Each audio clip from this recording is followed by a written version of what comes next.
Sparklight Internet Provider Honest Review. Watch before using. If you're considering Sparklight as your internet provider, there are some critical things you need to know before signing up. Sparklight offers a variety of plans, catering to households with light internet use, as well as more robust options for heavy streaming, gaming, and multiple users. The key selling points include fast download speeds, decent reliability, and no long-term contracts. However, like many providers, Sparklight isn't without its downsides. One major drawback is the data caps, which are set between 100 gigabytes and 1 terabytes depending on your plan.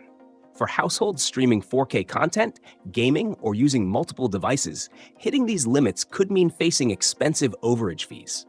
Sparklight also markets its service as ideal for smaller cities and towns where options are limited. If you're in a rural or less connected area, Sparklight can be a solid option compared to satellite internet. In terms of performance, their download speeds range from 200 megabit PUC up to 1 gigabit PSEC on higher tier plans, which is generally sufficient for most users. However, the upload speeds, typically maxing out at 50 megabit PSEC, may not be ideal for remote workers or anyone regularly uploading large files or engaging in video conferencing.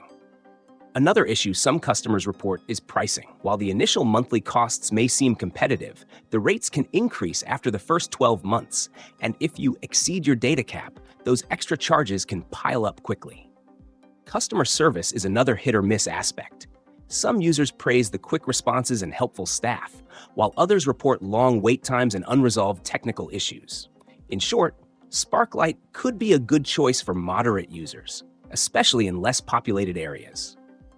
But if you need unlimited data, consistently high upload speeds, or are concerned about potential rate hikes, you may want to explore other options.